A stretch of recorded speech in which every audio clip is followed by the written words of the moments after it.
Have you ever received a fraud alert from your bank seconds after making a payment? Sometimes even before realizing something went wrong.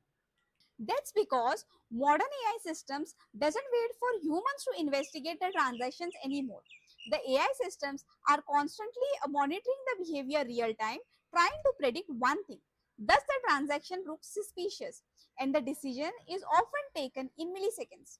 Every day, the bank processes millions of transactions, but the problem is the fraud doesn't always look obvious. A stolen card might still use a correct PIN and behave almost normally. So that's the reason bank can't rely on simple rules anymore. Modern AI systems study behavioral patterns because frauds are detected not by identity but by unusual behavior. Every transaction creates a signal. How much was spent, which device was used, how frequently the transactions are occurring. AI systems compares this behavior with your normal patterns. If your card is usually used in Pune and suddenly system sees a high value transaction in another country, the system detects the anomaly. Here's the important part.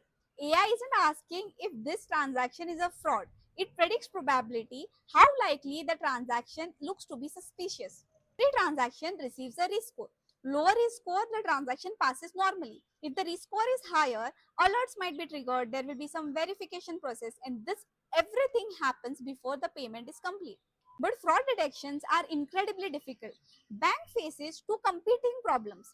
If the system is too relaxed, the fraud might slip through. If the system is too aggressive, legitimate customers might get blocked. Fraud detection is a balancing act between security and convenience. I can detect patterns, anomalies, and unusual behavior at a massive scale, which is very difficult for humans. Which is why fraud detection has become one of the most important uses of AI. No flashy chatbots, but invisible systems quietly protecting your financial networks every second. Next time when a bank flags a suspicious transaction, try to understand what's happening underneath.